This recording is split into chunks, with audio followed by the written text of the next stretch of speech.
Welcome to session 5 of 8. Bob Hicks has asked for, I guess, what the sequence is going to be, and so I'll briefly try to say we are focused this time on historical issues, and of course, in probably next week we'll actually start on the scriptural stuff. But something like that at any rate.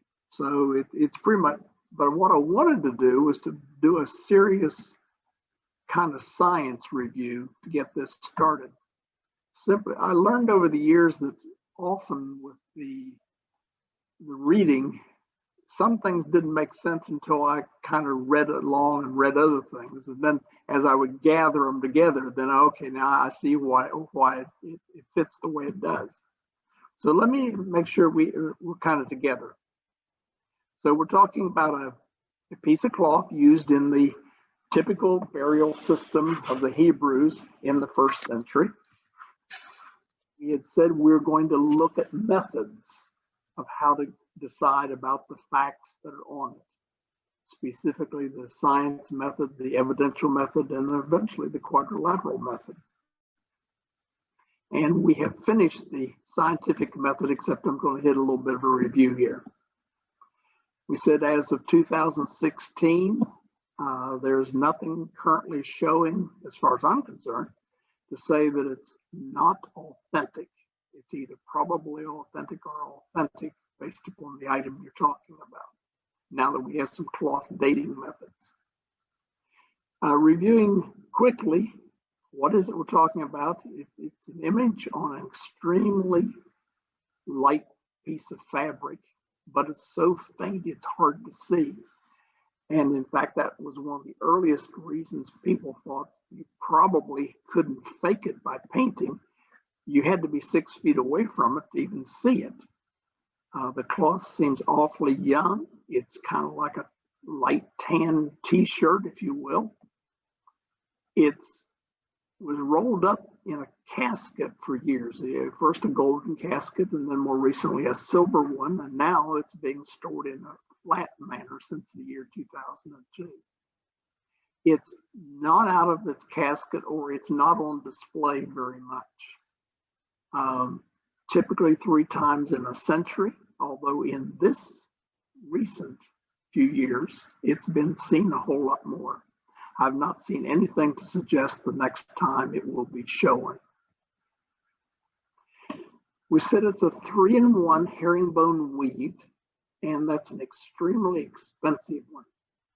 Now, there's no problem about it being available, but the cost of it, I'm going to eventually, I'm talking in about 3 weeks, suggest that it wasn't bought for a shroud, that it had another purpose originally. And that would explain why so much money was put into it. I mean, the shroud, the whole purpose is you put a dead body in it and then you let it rot and it's gone. So it's a lot of money to be put on for that one purpose, but we'll see that in about 3 weeks. Bob, again, giving you kind of a sense of where it's going. We'll be talking about the historical elements. We're going to talk about the scriptural elements. And most of the last session we'll meet, I'm going to present, probably it's about 100 slides, each of them with a picture, to illustrate the sequence of scriptural things that we know from, and you will be familiar with every one of them. But at the point where the shroud and the sudarium interlock with it, we'll try to understand how they relate to each other. And so I think at that point, it'll make a lot of sense, and you'll be able to see why I think they bought something for one purpose, but used it for a shroud when they suddenly had a need. In a photograph, it's not too difficult to see the shroud image, although here you tend to see the burns and the patches more than you see the image that runs right down the middle. We said as you magnify it, you get to the point that you realize the image is barely on a thread. So as you here look at the nose threads, you can see a lot of white thread that is not in any way touched by the image, which is the brown. The method in which the crucifixion happened is the typical one for Rome, in terms of first whipping the person. Then they get nailed, and the method of nailing hits in both the hands and the feet on a nerve. They didn't do that in every crucifixion in every province of the Roman Empire, but because the Jews had a deal with them that no one stayed on the cross overnight, they would obviously do a method that would inflict a fair amount of pain and get it over with during the day. And this particular one shows the wrist where the nail would be near the nerve, and then the person with their foot also impaled will have to move up and down between 55 degrees and 65 degrees. If they sag down, they can get the pain out of their feet, but they can't exhale their breath. So to get rid of it, you have to push up. And when you do that, you have pain in the feet, but at least you can breathe. And you go back and forth. And in the case of Shroud Man, we believe, went up and down for 3 hours. Shroud Man had one extra thing. By nailing the feet, here it shows 2 nails on it, but by nailing the feet flat to the cross, the body has to arch outward, which is even more difficult to deal with. As you can see, they tried experiments with the Air Force cadets. Even in air-conditioned rooms, they struggled and would have sweat on the floor within 15 minutes, put in this kind of position, trying to be outward as well as seesawing up and down. 24 medical examiners have looked at it that I'm aware of, and this is the one I like the most. Buckland is the one that was the kind of the inspiration for the Quincy TV show. And his, if you want to Google it sometime, you can Google it. His 3-page thing is out on the internet, no problem. When we've hit 1976, 2 physics people at the Air Force Academy got a new toy, a VP8 image analyzer. And they put into it a photograph of the shroud and found that it's nearer to radar than photography. There's information about distance between the face and the cloth. Now there's some mathematics that has to be involved in that, but with that, they're able to plot what you see here. We found the blood type is type AB. They have found chromosome materials for the 11th X and Y chromosomes. Then we spent a lot of time looking at other kinds of things that relate. There are 28 flowers that got encoded on the shroud. They found 58 pollens, which helped to figure out where the shroud has been. They found that there are coins and artwork after 55, 50 AD that are based upon the shroud.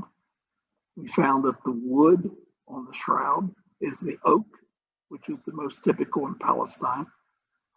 The soil that's found on the shroud is only found at Palestine or just a few minor other places. And then they dated the coins that seem to be on the eyes.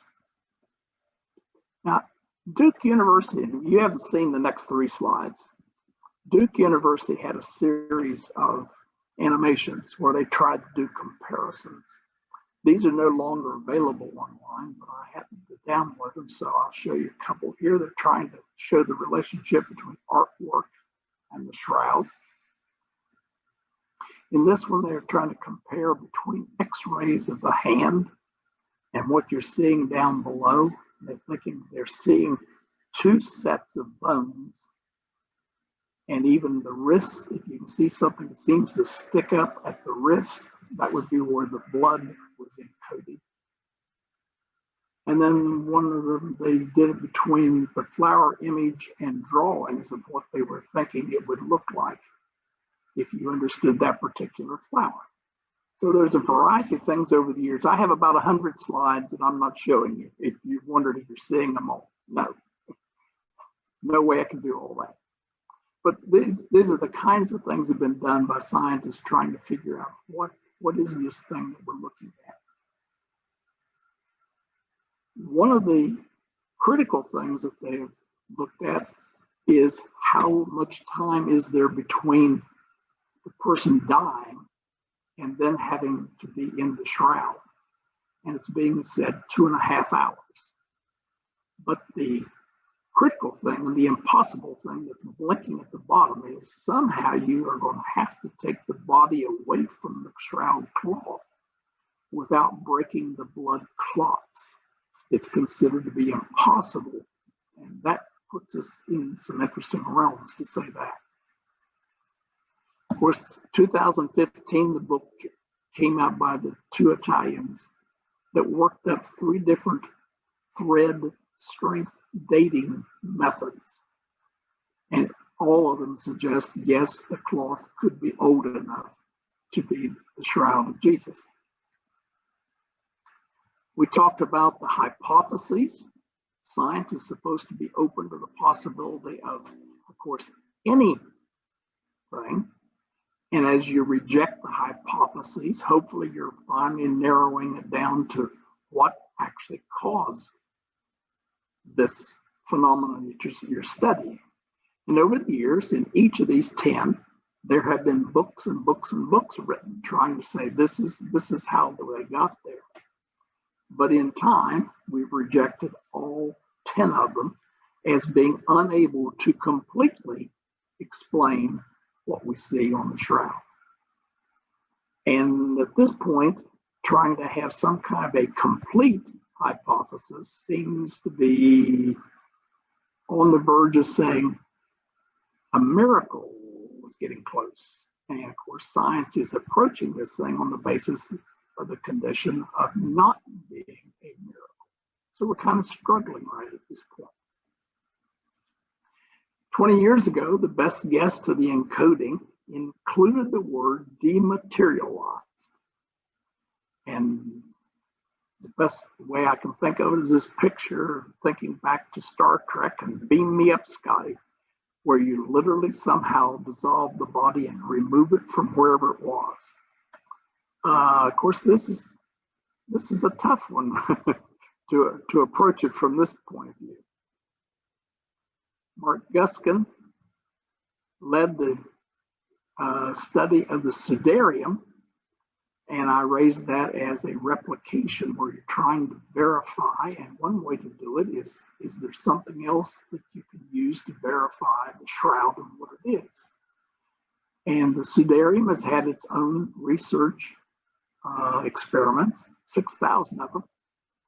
And you see on the right side how they think the Sudarium was placed on the head of the dead person while on the cross before you took them down off the cross and then transported them to the tomb.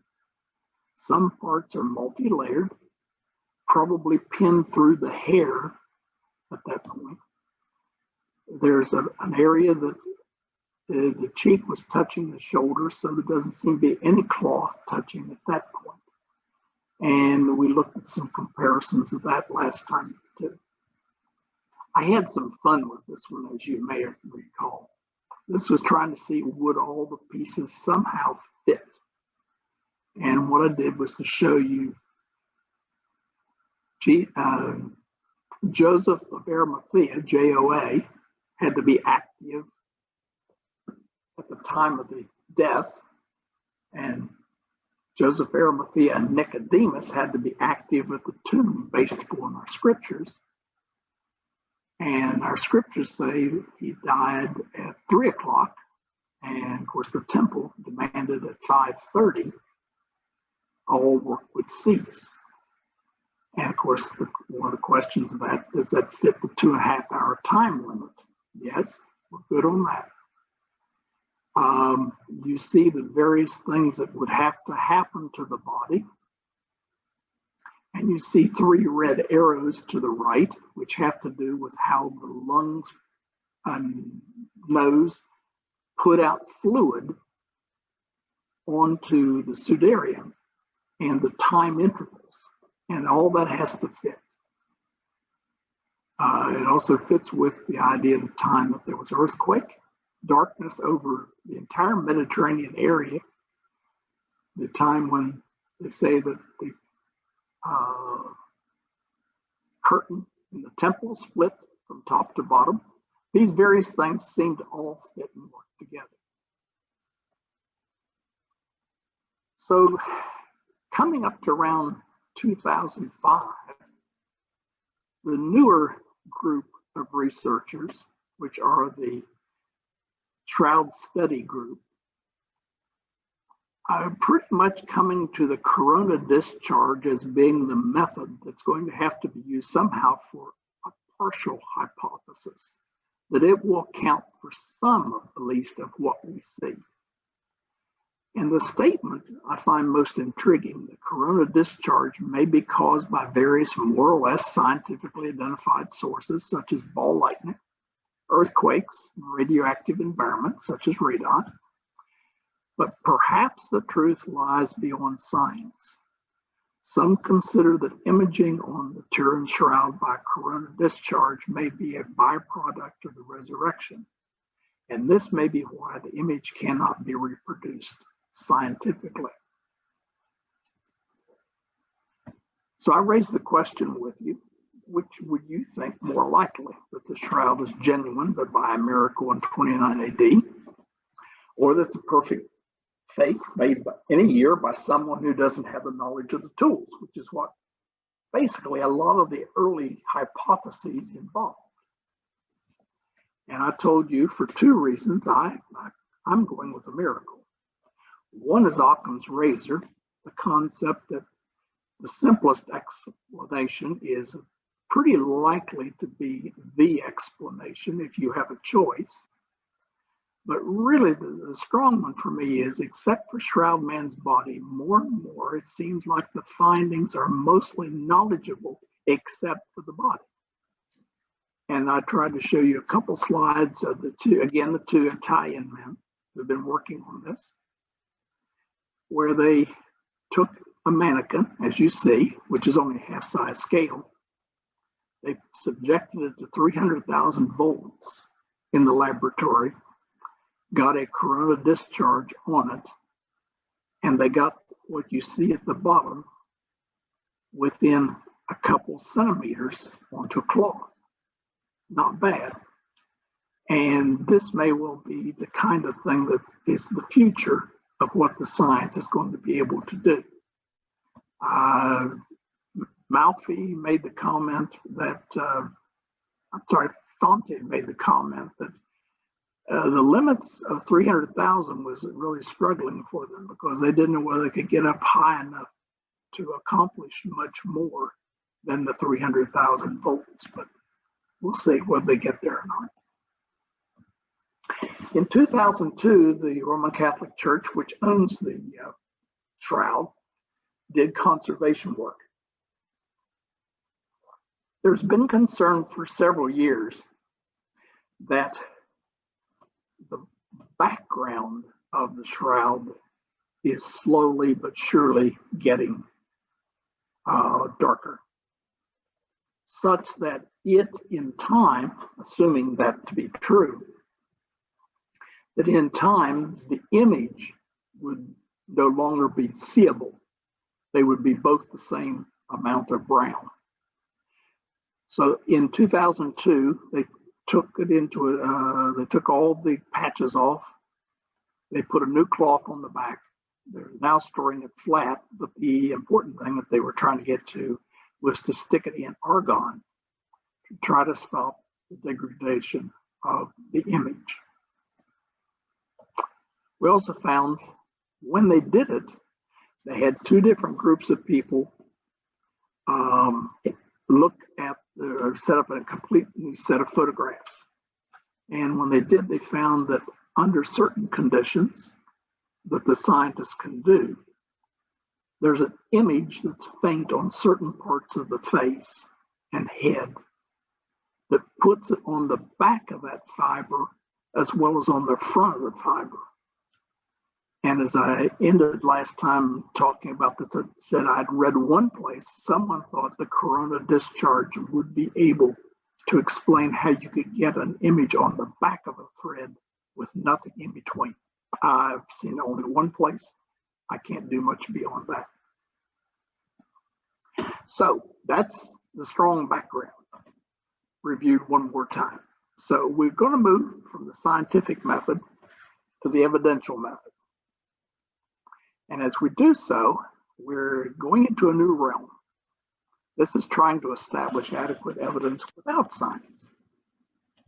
We've already said science works with conditions, hypotheses, and trials, and measurements, and so forth. But it doesn't actually establish much of what we deal with in most days. For example, science doesn't have much use for some kind of historical fact. It doesn't really know what to do with it. You and I constantly have to establish truth by some other method for what we do, be it courts, history, or our personal lives. Taking the example, does Abraham Lincoln, did he serve as our president? Well, you wouldn't use science much to accomplish that. I'm going to use the term evidential method. Occasionally, it's been called legal historical method, but evidential would be the one I'll be using. Now, they're related to science, if you will. The evidential method can provide looking at oral testimony, written testimony, physical testimony, and it can get science involved in it. So with the oral, you could try to get science to replicate what the oral testimony claims. If you have something that's written, well, you could try to get science to inspect the paper and the ink of the written document. Or sometimes the lawyer or historian asks the scientist to inspect the physical evidence that we most often call evidence. But whichever, we consider that the oral testimony or written testimony or physical testimony is adequate to prove a point. And when Jesus took his 3 disciples up and was transfigured, he had the necessary witnesses to provide oral testimony in the Hebrew court of law. On the other hand, as an example, when the women, 3 of them in fact, went to the tomb and found the tomb empty, their oral testimony would not be sufficient for a Hebrew court of law. They didn't believe that women were reliable or something. And so you had disciples running to see if it was true. And then they come back and tell the group what they saw. So you can see the standards can differ as to how many witnesses you have in various courts to establish something. The evidential method is essentially the same as the scientific method, but it's not quite the same as you can imagine. You're still concerned with bias, but number 2 there, you would never find someone in the evidential method saying amorality. You'd hear them say impartiality or blind justice. Down at number 7, the science people talk about probability or measuring of error and so forth, but in the evidential, they talk about likelihood. You would find them saying verify, probably never say replicate in the evidential method. But it's the same kinds of issues. And one of the biggest fights I had with a student in my early teaching career to have a personal opinion with two sources that he chose as the total approach to establishing something. In other words, he wanted to have a personal opinion with 2 footnotes on paper to be science in the evidential method. I struggled with him greatly to understand it's more than that. There's more to it than simply finding 2 places in print that your opinion seems to be supported. There's the matter of eliminating alternatives. There's a matter of finding contradictory evidence. There's a matter of verifying it. There's a matter of comparing this with other people who have some knowledge, the collegiality. And that was hard for him, needless to say. So some of the things that the evidential method would consider would be the sources. Are they original, reliable, multiple, likely? Can you confirm it against likely sources of contradiction, if such would exist? Can you fit other evidence in time frame or other testimony? Is there opportunity, this is especially the legal one, is there opportunity, motive, and means to do the action? And of course, exhaustive research. So we're going to try the probable shroud history using the evidential method. Now, we already started that when we started many weeks ago. We looked at the fact that there are a lot of documents about Jesus of Nazareth. And we were looking at the fact that there are over these ancients and how many trustworthy manuscripts can be used by translators. And far more is available about Jesus of Nazareth than there is about all these other ancients that we talk about. And we found that the gap between our current time and the oldest copy of the material is shorter for Jesus than it is for most non-Jesus writers. So in what we're looking at, original sources, multiple sources, reliable sources, this would suggest, yeah, for Jesus of Nazareth, this is a pretty good deal.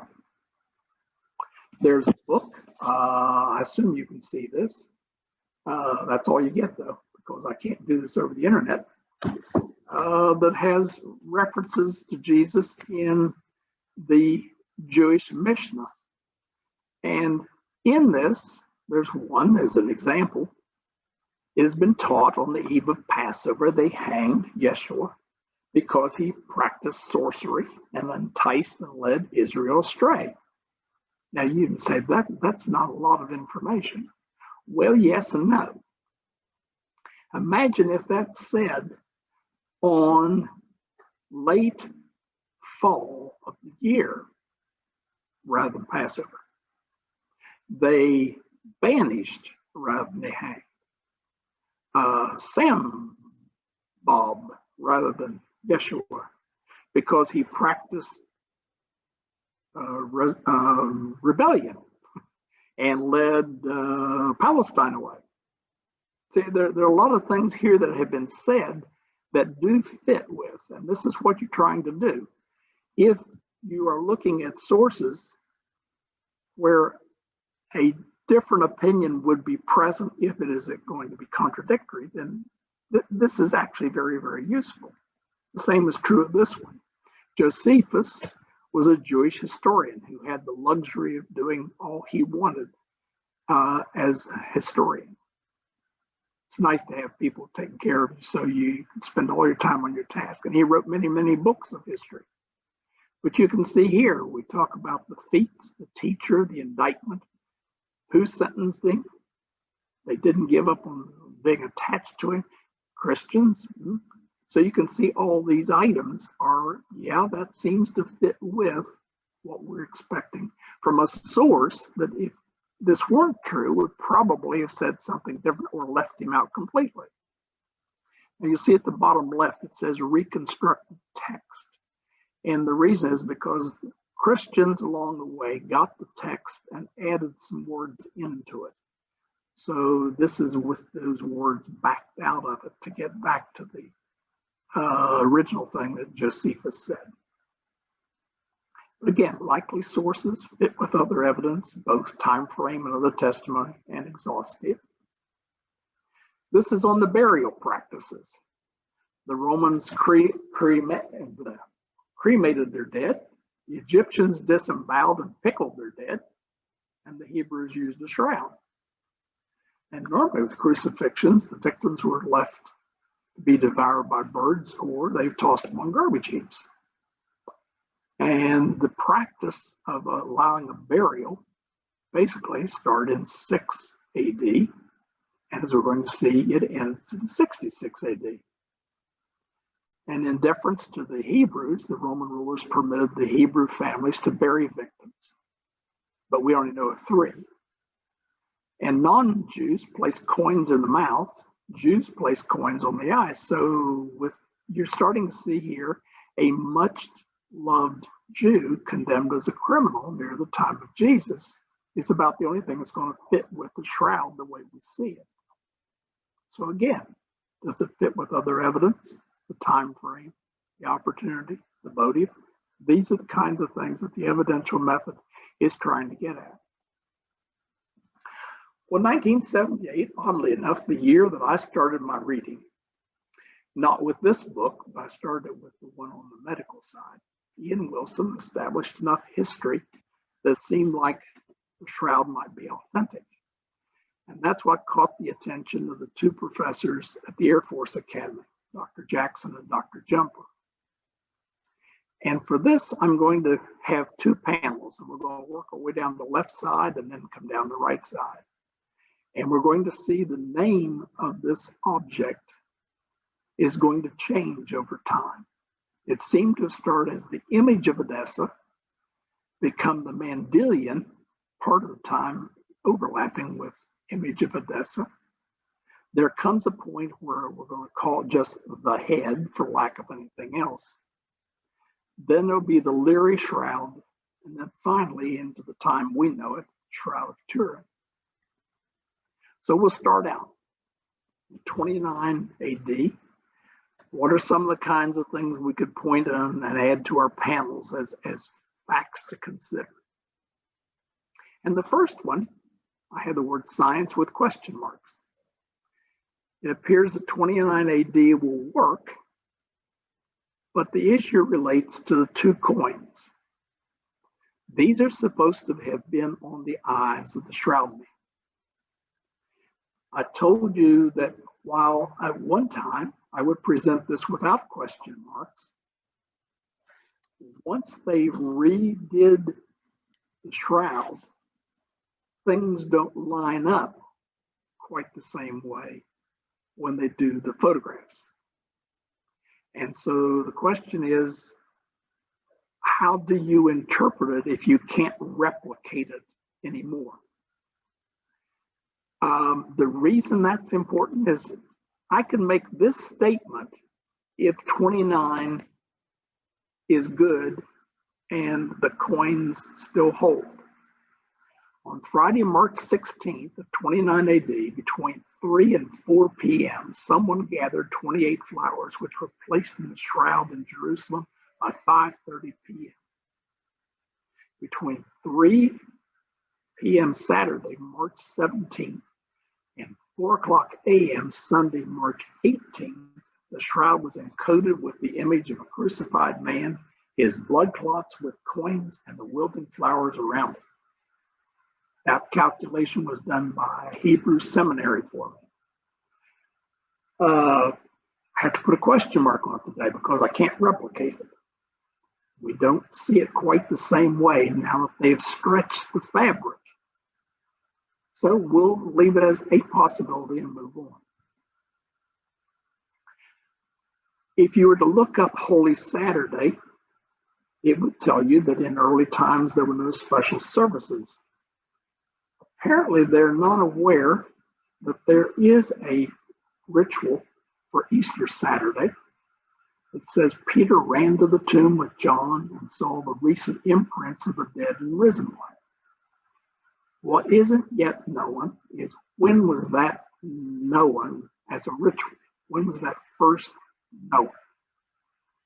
It may be sooner than we would think. We know it was associated with 616. How much earlier is hard to say. Who got the shroud and the sudarium? Well, there's several possibilities. Joseph Arimathea is one possibility. He's the guy that owned the tomb, and he's the one who brought the shroud. Another possibility is, of course, John, disciple John, who had Mary to stay with him after the cross. And that would certainly be a logical one. It's a possibility. Peter, or later James, were the leaders in the church. They would be great possibilities to have ended up with the cloth. The surprising one may be Pontius Pilate. That may, in 3 weeks, seem more logical to you. I'm going to suggest, when we do our final wrap-up, that with some scripture we don't normally look at because it's not part of our canon, Pilate gave the shroud to Malchus, who was the servant of the high priest, and from there to Joseph Arimathea to the upper room. So there are all kinds of possibilities here, but at any rate, one of them got it apparently, and then it somehow began to travel because in 70 AD, Jerusalem is destroyed, and it was out of there before that happened. We'll focus here on Edessa first. Edessa is a town about 250 miles away from Jerusalem. And Ian Wilson's theory is that while there are several routes that are possible to get out of Jerusalem, the first one with any documentation is Edessa. It would be a wonderful place to take it because it was not under the Roman Empire. So it would be a lot safer probably elsewhere than it would have been under the Roman Empire. It seemingly had two names, Mandylion and also Image of Edessa, depending on who was writing. At this point, I need to raise the fact there is a little confusion about this word Veronica's veil, which is a Roman Catholic name for some kind of article connected to the Passion. I have some blinking question marks because to some writers, Veronica is a corruption of the word very icon. To some people, Veronica's veil is the same thing as the shroud. And yet at the same time, we have two places that say they have Veronica's veil right now. So it's not exactly a clear issue. Now the Mandylion's not tough. That comes from an Arabic word for veil or handkerchief. So it's a small item that they're talking about. And that is possibly the correct one for what we're going to see because we're going to be seeing a folded shroud in what we're going to do. There was a king, Abgar V, who lived at least from 1313 to 40, and maybe a little bit more than that. And there's a damaged diptych of how he received a cloth with a face in the center of it. Now, diptych is a two-sided device, hard covers, but no pages inside. So a lot like our book, just no pages. The size suggests something smaller than the shroud, but it's in the Mandylion shape, which is wide. And the king is immediately healed. A subsequent king, Manu, reverts to pagan worship, and that item gets hidden. Here's the scripture that goes along with it. Again, it's something that's not part of our canon, from about 381 having been written. Abgarus, king of Edessa, Jesus, the good Savior, who appears in Jerusalem, greeting. I've been informed concerning you and your cures, which are performed without the use of medicines and herbs. For it is reported that you cause the blind to see, the lame to walk, to both cleanse lepers and cast out unclean spirits and devils and restore them to health who have been long diseased and raised up the dead. All of which, when I heard, I am persuaded that one of these two, either you are God himself, descended from heaven, who do these things, or the Son of God. On this account, therefore, I have wrote to you, earnestly to desire you would take the trouble of a journey hither and cure a disease which I am under. The thought is it's leprosy. For I hear the Jews ridicule you and intend you mischief. My city is indeed small, but neat, and large enough for us both. Wow. And chapter 2 says, at Garis you are happy, for as much as you have believed on me, whom you have not seen. For it is written concerning me that those who have seen me should not believe on me, and those who have not seen might believe and live. As to that part of your letter which relates to my giving you a visit, I must inform you that I must fulfill all the ends of my mission in this country, and after that be received up again to him who sent me. But after my ascension, I will send one of my disciples who will cure you of your disease and give life to you and all that are with you. Whoa. Supposedly, this was sent by the disciple, Ananias, will send Thaddeus, and they'll go to Edgar. But the disciple Thomas seems to be involved in getting the actual action happen. Was the original text written near the time of Jesus? Well, I would say probably not. Is the text fully accurate with what happened? Well, probably not. But is it useful to indicate that something happened? Yeah, I think so.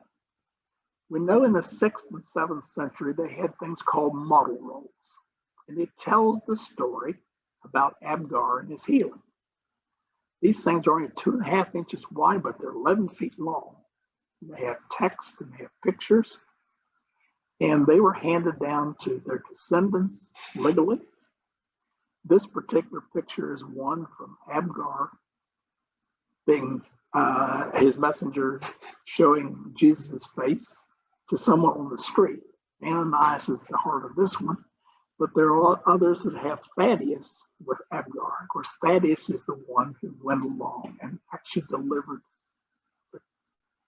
the whatever the item was. I'll put it that way.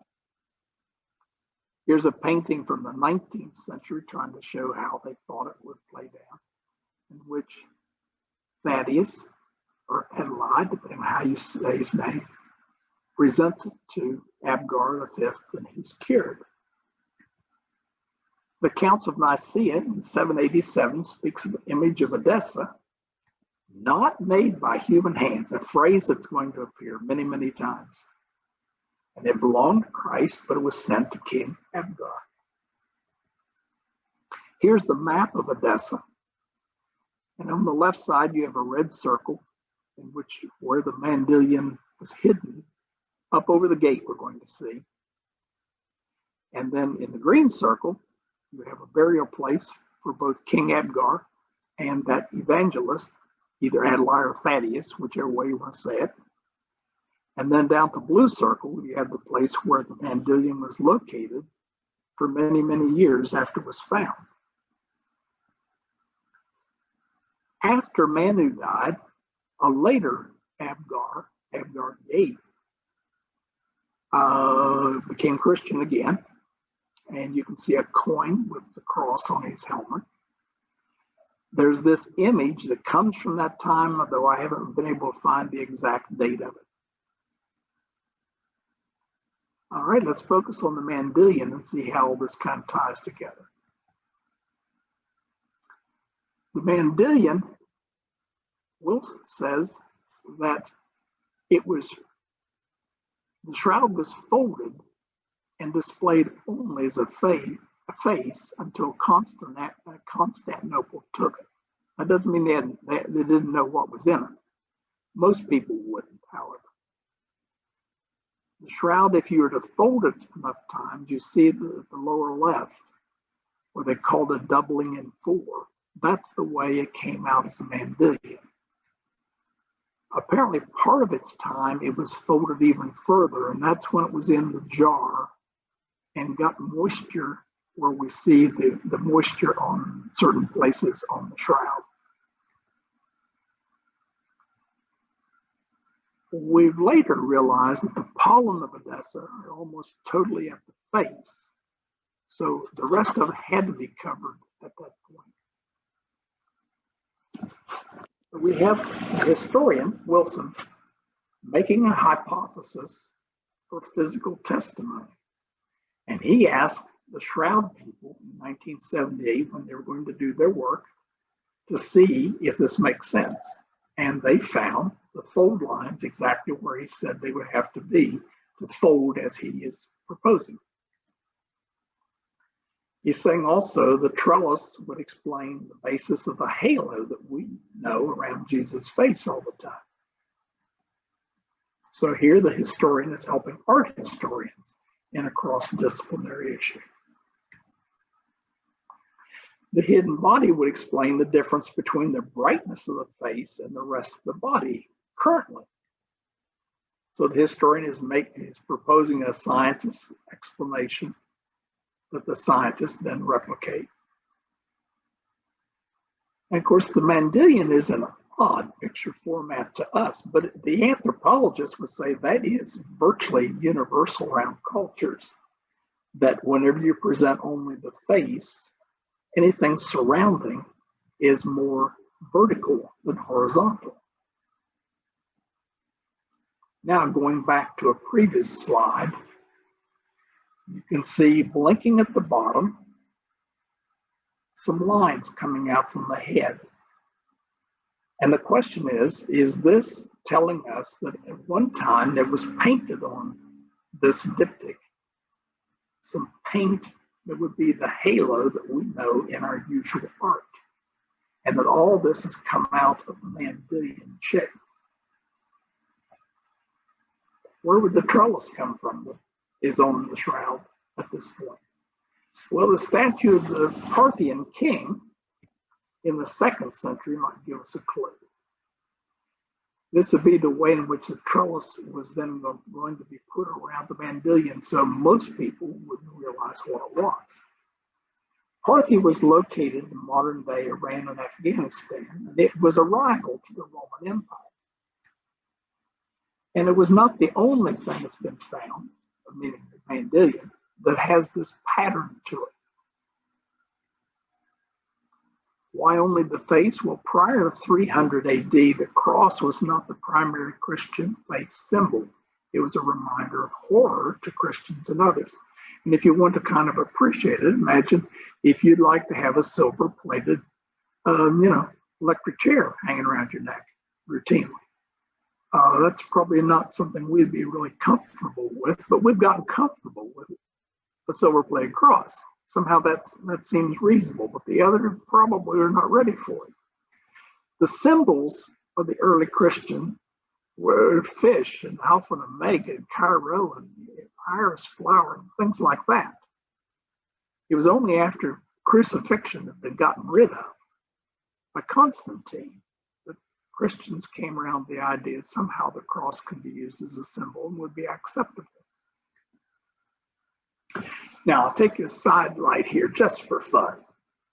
The Parthians, as I say, were a rival to the Roman Empire.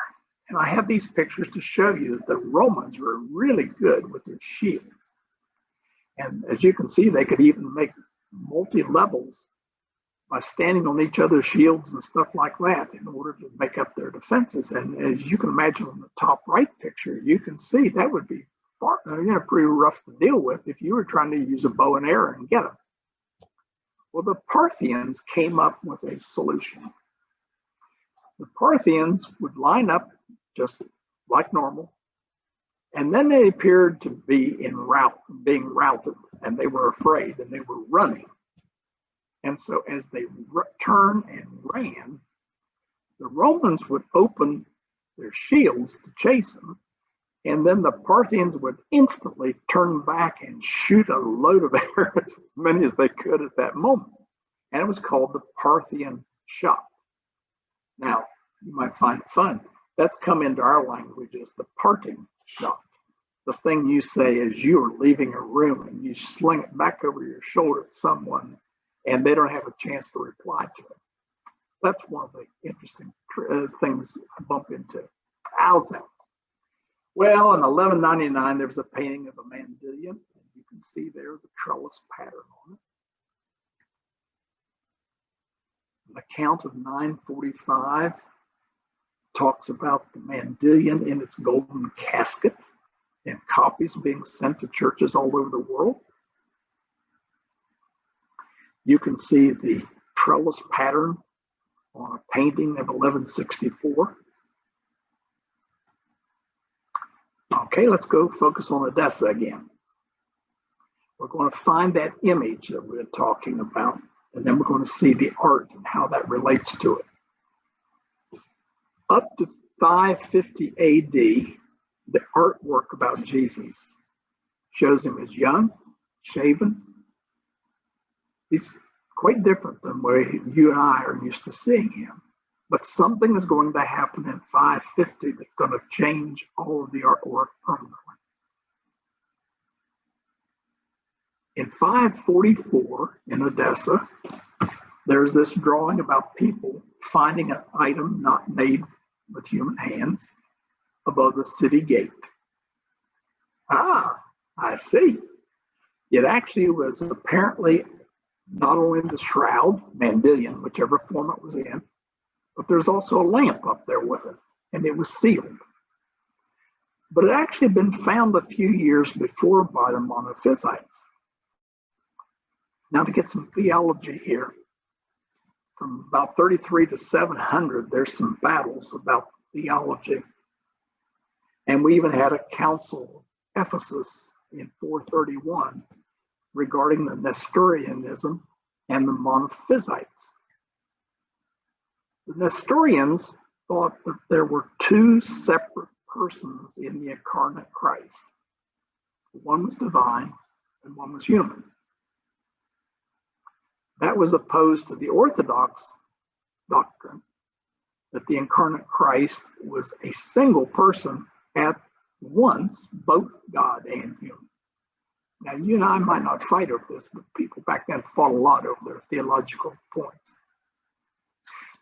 The other one was the Monophysites, who held that the incarnate Christ was singular and also divine. So they didn't have a body involved. And that again was opposed to the Orthodox combined nature, at once both God and man. So the Monophysites are the ones who are going to find the shroud or the Mandylion, whichever form, over the city gate. Now, clarifying maybe a little bit further, the Syriac Orthodox Church never says Christ was crucified for us. They're following more the Monophysite view. It just looked like he died on the cross. There was only one form, and it was divine. Nobody was involved. Well, what happened in 544? The city was attacked. And as they were struggling with the siege of the city, all the things are in place suddenly. They are building on the outside of the walls devices to be able to come over the walls. They are mining to go under the walls. They're digging down, trying to make parts of the walls crumble. And the Monophysites speak up and say, you know, there's something above the city gate that we saw 19 years ago. And we might get it out. There might be some protective power. And so they get it out. And as I say, it had both the Mandylion / shroud in it. It also had a lamp in it. And I've often wondered, haven't seen anything in print, I've often wondered when they sealed it up hundreds of years before, if they had the lamp burning such that when they sealed it, all the oxygen was taken out, because it's going to sit there for almost 500 years without being seen. And could they have actually protected it, in a manner of speaking, by the way in which it's sealed for all those years? So at any rate, as the story continues, they do take it out. They walk around all their reinforcements with the shroud, Mandylion, again, whichever. They survived the battle, and the siege. They are able to burn with the protective, as they understand the protective value of the shroud. They're able to burn all those wooden things on the outside and to protect their walls. And of course, this becomes known around medieval world, or the Middle East world. Now, you and I are not inclined to think of probably the shroud in terms of power, but the Eastern mind certainly does include. Ivan the Terrible's battle standard is based upon using Shroud of Turin or Mandylion form on it. Ancient flags of Russia use the same thing. And I'll shock you by saying within my lifetime, the Soviet army carried the Mandylion form as they went into battle. Easterns see it in a way that you and I are not inclined to look at it. So going back to a slide that I showed you before, pre-550, Jesus is usually young and shaven and short hair and so forth. But after that point, the image of the shroud appears in the artwork of the Christian world. And as you can see, here's a pile of possibilities from various places. On the left, you see, I think just 15. Yes, 15 of the possibility of the points that's referred to. There's a full, they call it full if you use all 31 points in art. And yeah, they say there's a maximum of 100, but that's getting a little bit beyond most people. But the idea is if you look at number 5 on the left, the eyebrow being slightly up, this is the way it is on the shroud. If you look at number 12 on the left, where the beard is a little bit to the left of center, that's the pulled out beard that you see on the shroud. You see number 12 also on the right side, the same thing, a little bit of the artwork follows that same point. You see 13 at the bottom, 2 lines, but on the shroud, that's the fold mark. When they rolled it, it started to get a fold mark permanently in the cloth.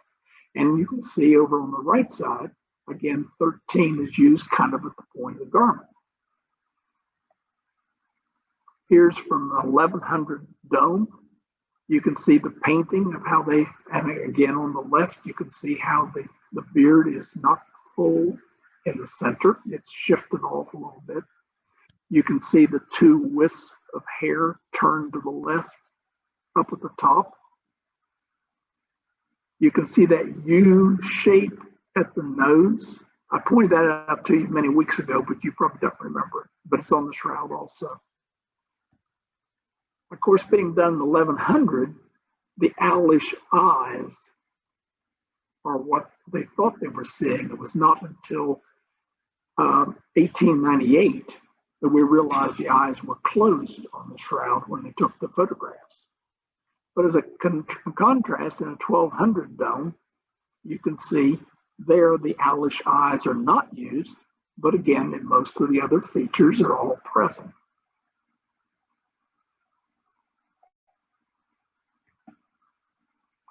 In coins, after 692 at least, maybe even earlier, but so far they've showed 692, coins pick up on the shroud's appearance. And this is called a solidus. That is the coin that was used to pay soldiers, and our word soldier and solidus are related to each other. And one of the most important things is that now all the Middle Eastern empires start to use the Mandylion on their coins. So the power is understood in many different empires. But I'm going to blink this one because the fact that when they got the most recent coin studies, which has only been out like 6 years, not only was it establishing the shroud face, but when they started looking at the entire picture, They were realizing that the leg is that one that has the cripple as a leg. And this is the first time we've been able to prove that the Mandylion is the shroud, and that the artists at least saw the total body by 550. Up to this point, you could believe it to be true, but you couldn't figure out a way to prove that they had actually seen it. Art then begins to follow the shroud face, the syllabus coins, and now we're going to hit on the three different texts: the Himation, a sermon, and the Peoples. St. John of Damascus in 730 uses the word Himation, which is a full garment, as he talks about the likeness of Jesus. And Leo the Deacon, in one of his things in the 10th century, talks about the image of Edessa as Peoples, which is a full-size robe. But between those two, you have a sermon by Pope Stephen III. It says, "For this very same mediator between God and men, that he might in every way satisfy the king, stretched his whole body on the cloth, white as snow, on which the glorious image of the Lord's face and the length of his whole body are so divinely transformed that it was sufficient for those who could not see the Lord in the flesh to see the transfiguration made on cloth." So you got three textual references here. Well, it's power. So all of a sudden, other people have an interest in having this power. So we're going to focus on Edessa giving up its shroud to Constantinople. Wilson's theory goes like this: Constantinople wanted the Mandylion because of its reputed protective powers. And the Eastern Empire saw the power more as a power, or the shroud more as power than religion. And so he sends his army in 944 to Edessa solely to get the Mandylion. And here was his deal: Edessa would be spared. Constantinople would give them back 200 high-ranking Muslim prisoners. The Edessa would receive 12,000 silver crowns, and Edessa would be promised, "We'll never attack you again." And all they wanted was the Mandylion and 2 known copies. We know you got in there. Well, the Muslim leader at that time of Edessa struggled for a while as to whether to give it up. Had to ask permission, and eventually did give it up. And so the trip is made, the shroud to Constantinople in 944. And you have this picture of it being received. And that was an estimate of what the Constantinople would have looked like at the time: a rather impressive city, one that made the European crusaders very jealous when they got there. When the shroud came in, they carried it along this set of walls because they were after protective power. And then it's going to be in more than one place within the city on the time that it's there, up to 1204, when it's finally lost by Constantinople. Robert de Clary describes how Jesus stood up in the Friday services that they did. And this is described at 2 different places over time. And this is part of what Ian Wilson asked the scientists in 1978 to find if there are marks on the cloth at the point necessary to have wooden supports to lift it up and down the way we're talking about. And his doubling in 4 method was proposed. So here again, we have hypothesis for physical testimony, and they in fact found full marks by raking light, they called it, confirming the location that he called for. And into our time, our church artwork picks up on that same theme. If you were in the East, you would call it King of Glory, but if you're in the West like we are, you would call it the Man of Sorrows. And so you see above a pulpit, but you see it on the right side as a painting. And if you were to go into a Greek Orthodox church and you walk up to the gate, you're not allowed to go through unless you're clergy, but you can look to the right-hand side and you will see a particular picture. And it's this one I'm showing you on the right, the Man of Sorrows. And that is the standard one to be presented in the Greek Orthodox Church. I'll hit you two more, and then we'll kind of stop there for the moment. Byzantine ivory carving and the Mandylion text. So you can see the ivory carving, again, kind of picks up on that same trellis pattern. And then we have the church history of 1130, in which Ordicus Vitalis writes, which he says the Mandylion is the shroud of Christ. So we know that it is this 227 years before the Leary Exposition.